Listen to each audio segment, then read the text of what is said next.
The most important thing to know is that there's a difference between trauma and stress. As I like to say to people, life sucks a good amount of the time. We all have jobs and situations that are really unpleasant. But the moment that situation is over, it's over. The problem with trauma is that when it's over, your body continues to relive it.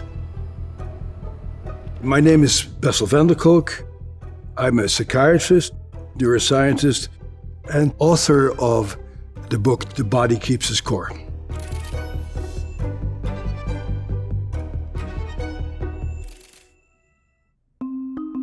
I got interested in trauma on my first day working at the Veterans Administration.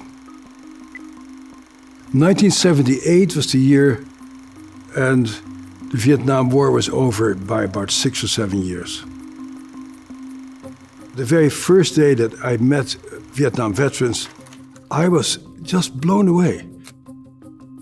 These were guys who were my age, who were clearly smart and competent and athletic, and they clearly were just a shadow of their former self.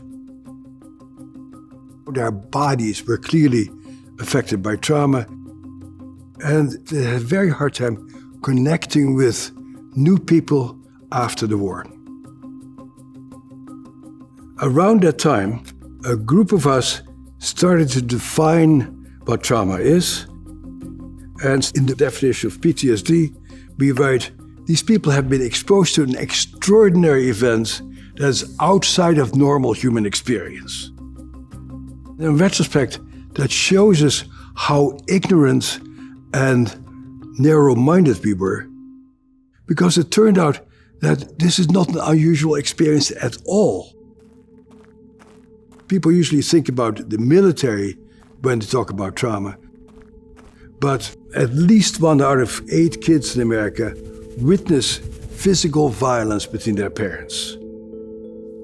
A larger number of kids get beaten very hard by their own caregivers. A very large number of people in general, but women in particular, have sexual experiences that were clearly unwanted and that left them confused and enraged. So, unlike what we first thought, trauma is actually extremely common. There's a lot of debate of what a trauma is to this day. But basically, trauma is something that happens to you that makes you so upset that it overwhelms you. There is nothing you can do to stave off the inevitable. You basically collapse in a state of confusion, maybe rage, because you are unable to function in the face of this particular threat. But the trauma is not the event that happens, the trauma is how you respond to it. One of the largest mitigating factors against getting traumatized is who is there for you at that particular time. When, as a kid, you get bitten by a dog, it's really very scary and very nasty.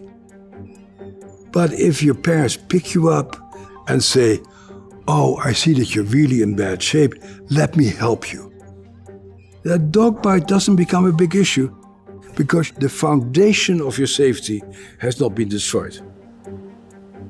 We are profoundly interdependent people, and as long as our relationships are intact, by and large, we're pretty good with trauma. It's a subjective experience, and what may be traumatic for you may not be traumatic for me, depending on our personality and our prior experiences. The problem with trauma is that it starts off with something that happens to us, but that's not where it stops, because it changes your brain. Much of the imprint of trauma is in that very primitive survival part of your brain that I like to call the cockroach brain. There's a part of you that just picks up what's dangerous and what's safe. And when you're traumatized, that little part of your brain, which is usually very quiet, continues to just send messages. I'm in danger. I'm not safe. That event itself is over, but you continue to react to things as if you're in danger. We are talking about survival. We are talking about staying alive. And so some people go into fight-flight, or on a more primitive level, people's brain shuts down and they collapse. You have these automatic responses that are not a product of your cognitive assessment, they're a product of your animal brain trying to stay alive in the face of something that part of your brain interprets as a life threat. And the problem then becomes that you are not able to engage, or to learn, or to see other people's point of view, or to coordinate your feelings with your thinking. Traumatized people have a tremendous problem experiencing pleasure and joy. But the core issue is our hormones and our physiological impulses that have to do with survival. Your body keeps mobilizing itself to fight. You have all kinds of immunological abnormalities, endocrine abnormalities, and that really devastates your physical health also. Oftentimes the physical problems are longer lasting than the mental problems.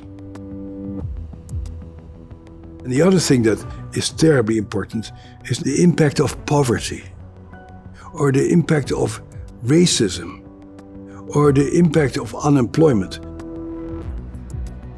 There's other societies that are much more trauma savvy than we are, where there is not an enormous amount of income inequality. Healthcare is universal, childcare is universal. A culture like that really looks at what are the antecedents for certain forms of pathology. So the big issue is a political issue. How do we rearrange our society to really know about trauma so that people who grow up under extreme adverse conditions can become full-fledged members of society?